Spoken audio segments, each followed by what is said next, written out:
Hi hello welcome to I dream. నేను మీ విష్ణుప్రియ.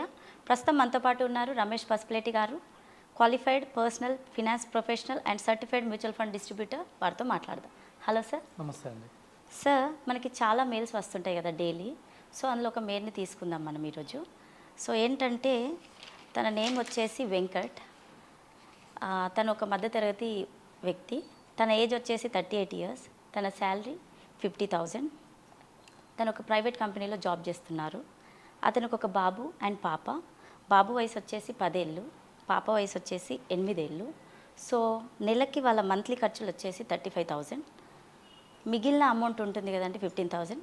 దాన్ని నేను ఇన్వెస్ట్ చేయాలనుకుంటున్నాను. సో ఎందులో ఇన్వెస్ట్ చేస్తే బాగుంటుంది, మా పిల్లల ఎడ్యుకేషన్ కోసం అండ్ వాళ్ళ మ్యారేజ్ కోసం అనేసి వాళ్ళ అడుగుతున్నారు క్వశ్చన్. సో మీ సలహా చెప్పగలరు? సో ఇందులో వచ్చేసి అతని ఏజ్ 38 years. అవునండి. సో మిడిల్ ఏజ్లో ఉన్నాడు. సో నెలకు 50,000 సంపాదిస్తున్నాడు కాబట్టి ఓకే, ప్రస్తుతానికి ఖర్చులు కూడా 35,000 వెళ్తున్నాయి. సో నెలకు 15,000 మిగులుతున్నాయి. సో అంటే వచ్చిన శాలరీ కన్నా ఎక్కువ ఖర్చు పెట్టట్లేదు కాబట్టి ఇది చాలా మంచి విషయం. సో నెలకు ఆర్థిక క్రమశిక్షణ ప్రకారం చేస్తున్నాడు. నెలకు 15,000 దాచిపెడదాం అనుకున్నాడు. ఇక్కడ కొన్ని అంశాలు మిస్ అయినాయి. అవేంటంటే అతను టర్మ్ ఇన్సూరెన్స్ తీసుకున్నాడా లేదా ఒక విషయం అతను మెన్షన్ చేయాల్సి ఉంటుంది. వాళ్ళు మెన్షన్ చేయలేదు. టర్మ్ ఇన్సూరెన్స్ తీసుకోకపోతే ఫస్ట్ ఆఫ్ ఆల్ మంత్లీ ఒక 2,000 పెడితే అతనికి ఒక 1 crore వరకు టర్మ్ ఇన్సూరెన్స్ దొరుకుతుంది. ఓకే. మంత్లీ 2,000 పెడితే. సో ఒక term insurance 1 crore term plan తీసుకోవాలి. తర్వాత ఒక హెల్త్ ప్లాన్ తీసుకున్నారా లేదో చెప్పలేదు. అతను ప్రైవేట్ ఎంప్లాయీ అన్నారు. అవును. సో ఇంకొక 2,000 మంత్లీ పెడితే ఒక ఫ్యామిలీకి ఒక 10 lakhs rupees వరకు హెల్త్ ఇన్సూరెన్స్ దొరుకుతుంది. అంటే హస్బెండ్ వైఫ్ ఇంకో 2 పిల్లలు ఉన్నారు కాబట్టి వాళ్ళిద్దరికి కలిపి ఒక 10 లక్షల వరకు మంచి హెల్త్ ఇన్సూరెన్స్ ప్లాన్ దొరుకుతుంది మార్కెట్లో. ఓకే. సో 4,000 రూపీస్ మనం వాటి కోసం ఫస్ట్ పాయింట్ స్పెండ్ చేయాలి. ఇవి ఆల్రెడీ తీసుకుని ఉంటే చాలా బెటర్. అంటే వాళ్ళు మెన్షన్ చేసిన 35,000లోనే ఈ 4,000 ఆల్రెడీ తీసుకుని ఉంటే బెటర్. రిమైనింగ్ 15,000 ఇన్వెస్ట్ చేయొచ్చు. లేదంటే అతను ఇంకా ఈ ప్రణాళిక చేయకపోతే ఫస్ట్ ఈ 4,000 రూపీస్ ఇలా స్పెండ్ చేసి రిమైనింగ్ 11,000 ఇన్వెస్ట్ చేయాలి. ఓకే. ఈ రిమైనింగ్ 11,000 ఎక్కడ ఇన్వెస్ట్ చేయాలంటే ఇప్పుడు వాళ్ళ బాబు వయసు వచ్చేసి 10 ఏళ్ళు. అవును.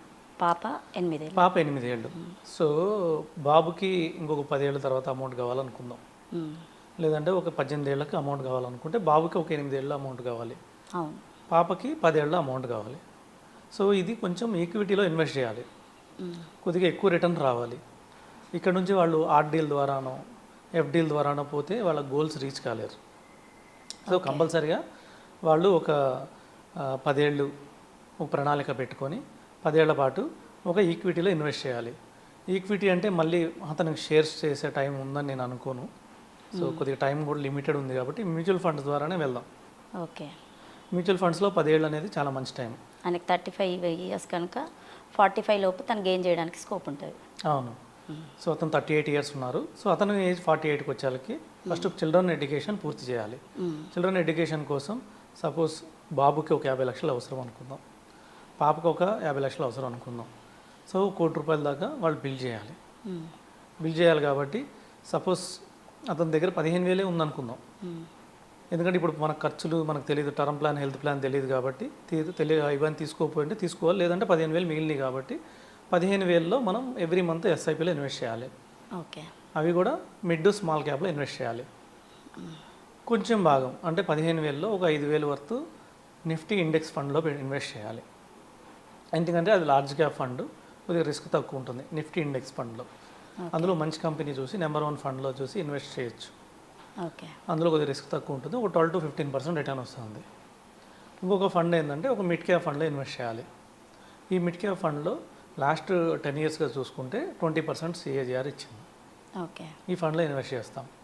అందులో ఒక 5,000 ఇన్వెస్ట్ చేస్తున్నాం. ఇంకో 5,000 రూపీస్ స్మాల్ క్యాప్లో ఇన్వెస్ట్ చేయాలి. ఎందుకు ఇన్వెస్ట్ చేయాలంటే కొద్దిగా 10 years అనేది మంచి టైం కాబట్టి ఈ టైంలో కొద్దిగా స్మాల్ కంపెనీస్లో ఇన్వెస్ట్ చేస్తే కొద్దిగా ఎక్కువ రిటర్న్ వచ్చే అవకాశం ఉంది. అంటే మనం అనుకున్న విధంగా 20% అబవ్ వచ్చే రిటర్న్ వచ్చే అవకాశం ఉంది.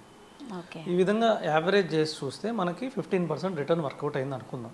ఓకే. అంటే లార్జ్ క్యాప్లో 12 to 15 కానివ్వండి, మిడ్ క్యాప్లో 15 to 20 కానివ్వండి, స్మాల్ క్యాప్లో 20 to 20% అబవ్ అలా వచ్చినా కూడా యావరేజ్ చేసుకున్న 15% వర్కౌట్ అయింది అనుకుందాం. ఓకే. సో వాళ్ళకి 10 years కంప్లీట్ అయ్యేళ్ళకి వాళ్ళ దగ్గర 60 lakhs ఉంటుంది అమౌంట్. ఓకే. అంటే 15,000 పర్ ఇయర్ పర్ మంత్, అంటే ఇయర్కి 1,80,000 రూపాయలు 10 సంవత్సరాలు 18 లక్షలు వాళ్ళు ఇన్వెస్ట్ చేస్తారు. అప్రాక్సిమేట్లీ అన్ని రిటర్న్స్ అంతా మంచిగా ఉంటే 15% మినిమం ఎక్స్పెక్ట్ చేసుకుంటే ఓ 50 lakhs ఫండ్ వాళ్ళ దగ్గర ఉంటుంది ఓకే. ఓ 10 yearsలో. కానీ 50 lakhs సరిపోతుందంటే సరిపోదు. ఎందుకంటే ఇద్దరు పిల్లలు ఉన్నారు కదా, అవును. 50 lakhs వేసి వాళ్ళ బాబుకి ఇచ్చేస్తే వాళ్ళ పాప ఏమడుతుంది. సరే వాళ్ళ పాప బాగా చదివి పాపకే ఇచ్చేసారు అనుకోండి 50 lakhs, బాబుకి ఎట్లాగా. సో కంపల్సరీగా 1 crore ప్లాన్ చేసుకోవాలి. అవును. ఇందులో ఇంకొక విషయం కూడా మిస్ అయింది. ఆల్రెడీ ఎంత ఇన్వెస్ట్ చేస్తున్నారు, ఫండ్ వాల్యూ ఎంత ఉందో అది కూడా ఉంటే బాగుండేది. అవును. ఎక్కడెక్కడ ఇన్వెస్ట్ చేస్తున్నారు మనకు తెలిసేది.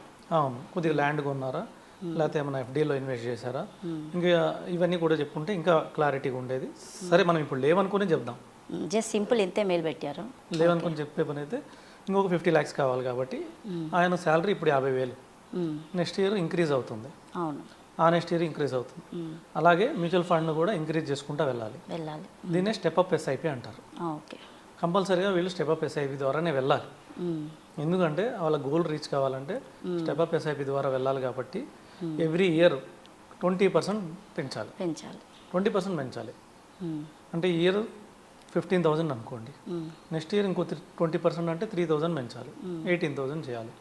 ఆ నెక్స్ట్ ఇయర్ 22,000 చేయాలి. ఎందుకంటే 18,000 మీద 20% పెంచాలి, 3,600 పెంచాలి, అంటే 21,600 చేయాలి 3వ సంవత్సరం. ఇట్లాగ ఎవ్రీ ఇయర్ 20% స్టెప్ అప్ చేసుకుంటూ వెళ్ళాలి. ఎలాగా అతను మిడిల్ ఏజ్లో ఉన్నారు కాబట్టి శాలరీ ఎవ్రీ ఇయర్ గ్రోత్ ఉంటుంది. గ్రోత్ ప్రకారమే మనం ఓ 20% మ్యూచువల్ ఫండ్ చేసుకుంటూ వెళ్ళాలి. ఎందుకంటే ఆయనకు ఉన్న గమ్యాలు, ఆర్థిక లక్ష్యాలు దగ్గరలో ఉన్నాయి, 10 ఏళ్లలో ఉన్నాయి. వీటిని చేరుకోవాలంటే కంపల్సరీగా ఇలా ఇన్వెస్ట్ చేయాలి, పెంచాలి. వీటితో పాటు ఇంకొక కొత్త మోడల్ వచ్చిందండి, ఇది స్లిప్ మోడల్ అంటారు. సిస్టమాటిక్ లంసమ్ ఇన్వెస్ట్మెంట్ ప్లాన్ అంటారు. ఓకే. దీన్ని డిప్ మోడల్ అని కూడా అంటారు. అంటే మార్కెట్ పడినప్పుడు డిప్ అయినప్పుడు కొద్దిగా ఇన్వెస్ట్ చేయాలి. Okay. Suppose Nifty mid cap ఒక 2% పడింది అనుకోండి, ఓకే, ఈరోజు ఒక 10,000 అందులో ఇన్వెస్ట్ చేయాలి. నిఫ్టీ స్మాల్ క్యాప్ పడింది అనుకోండి, ఒక 3% పడింది అనుకోండి ఈరోజు, అందులో ఒక 10,000 ఇన్వెస్ట్ చేయాలి. ఈ విధంగా ఆపర్చునిటీస్, మార్కెట్లో ఆపర్చునిటీస్ ఇప్పుడప్పుడు వస్తూనే ఉంటాయి. ఓకే. సో మార్కెట్ ఎల్లవేళ పెరగదు, పెరుగుతూ ఉంటుంది. ఏ రోజు అయితే ఎక్కువ పడుతుందో ఆ రోజు కొంచెం ఎక్కువ ఇన్వెస్ట్ చేయాలి. ఇలా ఇన్వెస్ట్ చేసుకుంటూ వెళ్తే ఆయన డెఫినెట్గా 1 crore రీచ్ అవుతాడు. ఎప్పటికీ 10 years ఓకే, కంపల్సరీ రీచ్ అవుతాడు. సో చెరువుకి 50 లక్షలు ఎడ్యుకేషన్కి పెట్టచ్చు.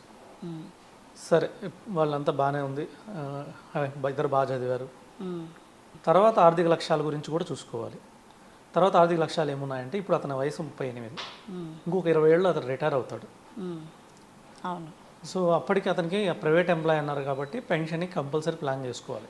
అవును. ఎందుకంటే పిల్లల మీద ఆధారపడలేదు. ఓకే. సో అందుకని చెప్పేసి కంపల్సరీగా అతని పెన్షన్ కోసం కూడా ఒక 2-3 వేలు పక్కన పెట్టుకుంటూ వెళ్ళాలి నెల. మధ్యలో కూడా ఎక్కడి నుంచి అయినా అమౌంట్ వస్తే అమౌంట్ ఇన్వెస్ట్ చేసుకుంటా మ్యూచువల్ ఫండ్ ద్వారా రిటైర్మెంట్ ప్లానింగ్ కూడా చేసుకోవాలి. ఓకే. సో ఈ విధంగా చేసుకుంటే అతని ఆర్థిక లక్ష్యాలు ఎటువంటి టెన్షన్ లేకుండా హ్యాపీగా అచీవ్ అవ్వచ్చు. ఓకే అండి, విన్నారు కదండి. మీకు ఇంకేమైనా సలహాలు, టిప్స్ కావాలంటే సార్ని కాంటాక్ట్ అవ్వచ్చు. Thank you sir. Thank you.